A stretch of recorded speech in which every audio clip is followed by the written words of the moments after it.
মহান রব বলেন, তোমরা যদি আমরা আর আমাকে রব বিনা মানো, আমাকে তোমরা যদি আমার দাসত্ব স্বীকার করে আমার পায়ে সিজদা দাও, আমি আল্লাহ তোমার সিজদাকে গ্রান্টেড করে কবুল করে আমি আল্লাহ তোমাকে কিয়ামতের দিন নাজাত করে জান্নাতে দিয়ে দেব। বলুন সুবহানাল্লাহ।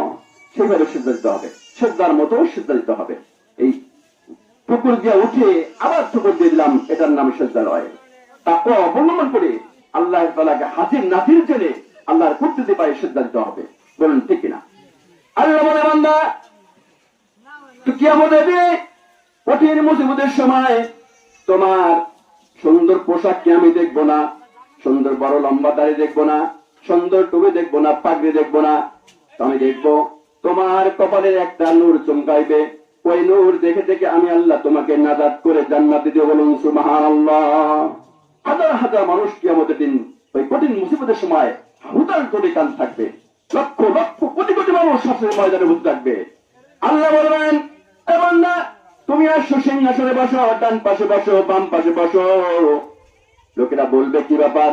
মহেশপুর গ্রামে একই গ্রামে উঠা বসা করেছি, বিচার সালিশ করেছি, খাদ্য খাওয়া করেছি, সব কিছু করেছি, তো আমাদের মাঝ থেকে কেন সোনার সিংহাসনে গিয়ে বসলো? আল্লাহ বলবেন, ওরা দুনিয়ার পরে আমার হুকুম মেনেছিল, আমাকে রব বলে সিজদা করেছিল, অহংকার করে নাই, মিথ্যা কথা বলে নাই, চগলখড়ি করে নাই, সত্যবাদী ছিল, হালাল খেয়েছিল, যার জন্য তার আমলকে আমি কবুল করে তাকে আমি জান্নাতের জন্য ফয়সালা করে দিতে। বলুন সুবহানাল্লাহ। আমার ভাইরা, এজন্য আসুন আমরা ভালো আমল করি। ভালো আমল করে যদি কবর দিতে পারি তাহলে আমাদের জন্য ওসিলা হয়ে যাবে। বলুন সুবহানাল্লাহ। জামাত দেখে লাভ নেই, অহংকার দেখে লাভ নেই।